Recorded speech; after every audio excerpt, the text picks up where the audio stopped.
Hi guys, welcome to my channel. नोंथांमोनखौ आंनि चेनेलाव बरायनाय जाबाय। स' दिनै आं मोनसे गोदान भिडिअ लानानै फैलायबाय। बे भिडिअआ WhatsAppनि बागैनो जागोन। दाखालिनि आद्रा थानाय फिचारफोरखौ आं बाव खोन्थागोन। स' जायफोरा दाखालिनि भिडिअखौ नायाखैमोन बिथांमोना थांनानै भिडिअखौ नायहैनो हागोन। भिडिअनि लिंकखौ आं डिसक्रिप्शनाव होनानै होगोन। स' नोंथांमोना नायहैबानो जाबाय जायफोरा नायाखै। आरो बुंखानाय बे भिडिअआ बे WhatsAppआ प्ले स्ट'राव मोननाय WhatsApp नङा। बेखौ जोङो Google Chrome बायदिसिना ब्राउजारनिफ्रायसो जों डाउनल'ड खालामनांगौ जायो। माबोरै डाउनल'ड खालामनांगौ बेखौबो आं खोन्थाखानाय। जायफोरा नायाखै बिथांमोना नायहैनो हागोन। स' दिनै आं खोन्थागोन फ्लाइट मुड। नोंथांमोना सानगोन मा फ्लाइट मुड? WhatsAppआव माबोरै फ्लाइट मुड थानो हागौ होननानै। खिन्थु बे WhatsAppआव दङ। जाय WhatsAppखौ आं नोंथांमोननो खोन्थादों बे WhatsAppआव बे फिचार्सआ दङ। नोंथांमोना नायलां। जुदि नोंथाङा इन्टारनेट इउज खालामनानै माबा मोनसे इम्परटेन्ट खामानि मावबाय दंना, बे समाव नोंथांनि WhatsAppआव सोरबा कल मेसेज हरनानै नोंथांखौ डिस्टार्ब खालामबाय दं। नोंथाङा नोंथांनि खामानि मावनायाव गोसो होनानै मावनो हायाखै नोंथांनि खामानिखौ। बेबायदि समाव नोंथाङा बे फ्लाइट मुडखौ इउज खालामनानै बिथांमोननि मेसेज हरनाय, कल खालामनाय बिनिफ्राय नोंथांमोना बारग'नानै नोंथांनि खामानियाव गोसो होनानै मावनो हागोन नोंथांनि खामानिखौ। स' नोंथांमोना नाय, बे फिचार्सआ जोबोद मोजां। प्ले स्ट'राव मोननाय WhatsAppआव बे फिचार्सआ गैया। बेखौ जोङो बे WhatsAppनि गेजेरजों मोननो हागोन। नोंथांमोना नाय। नै नुदोंना गोजौआव WhatsAppआव थांनाय लोगो लोगो नैबे गोजौआव नुदोंना? बेयो एयारप्लेन मुड, फ्लाइट मुडबो होननानै बुङो।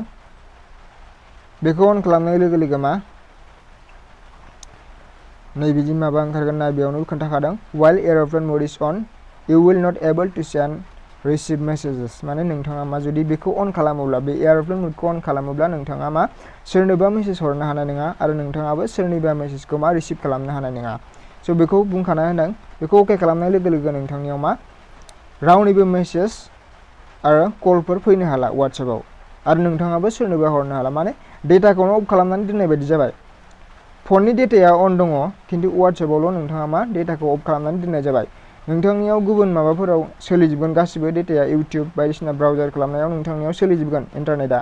खिन्थु WhatsAppआव नोंथांनियाव सोलिनाय नङा। मानो होनबा नोङो फ्लाइट मुडखौ अन खालामनानै दोनबाय। स' बे मोनसे जोबोद मोजां फिचार्स। नोंथांमोना इउज खालामनानै नाय। नोंथांमोना होमबानो मिथिनो मोनगोन मोजां ना गाज्रि। बेखौ अन खालामनानै दोननाय लोगो लोगो नोंथांनियाव फनबो फैला, मेसेजबो फैला WhatsAppआव। नोंथाङा गेमफोर गेलेयोब्लाबो गोसोबायदि बिन्दास गेलेनो हासिगोन। नोंथांखौ डिस्टार्ब होनो हानाय रावबो गैला। स' मोनसे जोबोद मोजां फिचार्स बे। आं दाखालि खोन्थानो हायाखैमोन दाखालिनि भिडिअआव, मानो होनबा भिडिअआ गोलावथार जादोंमोन दाखालिबो। स' आरो मोनसे फिचार्स आं खोन्थाबावनो सानदों, प्रफाइल सेभ खालामनाय। बेयाव नोंथाङा डाइरेक्ट प्रफाइलखौबो सोरनिबा प्रफाइलखौबो सेभ खालामनो हायो। जोंनि माबायावथ' मोना, ओरैनो अफिसियेलि मोननायाव WhatsAppआवथ' जों प्रफाइलखौ सेभ खालामनो हाया। नोंथाङा प्रफाइलाव थांनानै थुनानै हो प्रफाइलनि माबायाव। बेनि उनाव गोजौआव शेयार बटन नुदोंना? गोजौ खनायाव शेयार माबा नुदों, बेयाव थुनानै हो। बेयाव थुनाय लोगो लोगो नोंथांमोना नुगोन बायदिसिना अपसन। नैबे WhatsApp लिरनाय दं, बेयाव थुनानै हो। बेयाव थुनाय लोगो लोगो नोंथांनिया सेभ टु गेलारि ओंखारगोन। स' बेयाव जोङो थार्ड पार्टि एप्लिकेसन डाउनल'ड खालामनांगौनि गोनांथि गैया, बेवहायनो मोनजोबखायो। स' दिनैनि भिडिअआ बेखिनियानोमोन। गुसुं जाबाय, बारा गोलाव खालामनो सानासै। दाखालिनिया बहुत गोलाव जादों। स' नोंथांमोना भिडिअखौ मोजां मोनदोंब्ला चेनेलखौ साबस्क्राइब खालामनानै हो, लोगोसे लोगोफोरजों शेयार खालामनानै हो। अखा हादों दै, साउन्डआ एसे बारा मोजां जानाय नङा बायदि मोनदों। अखा हाबाय दङ जोंनियाव, थेवबो आं नोंथांमोननि थाखाय भिडिअखौ बानायबाय। स' गोजोननाय थाबाय।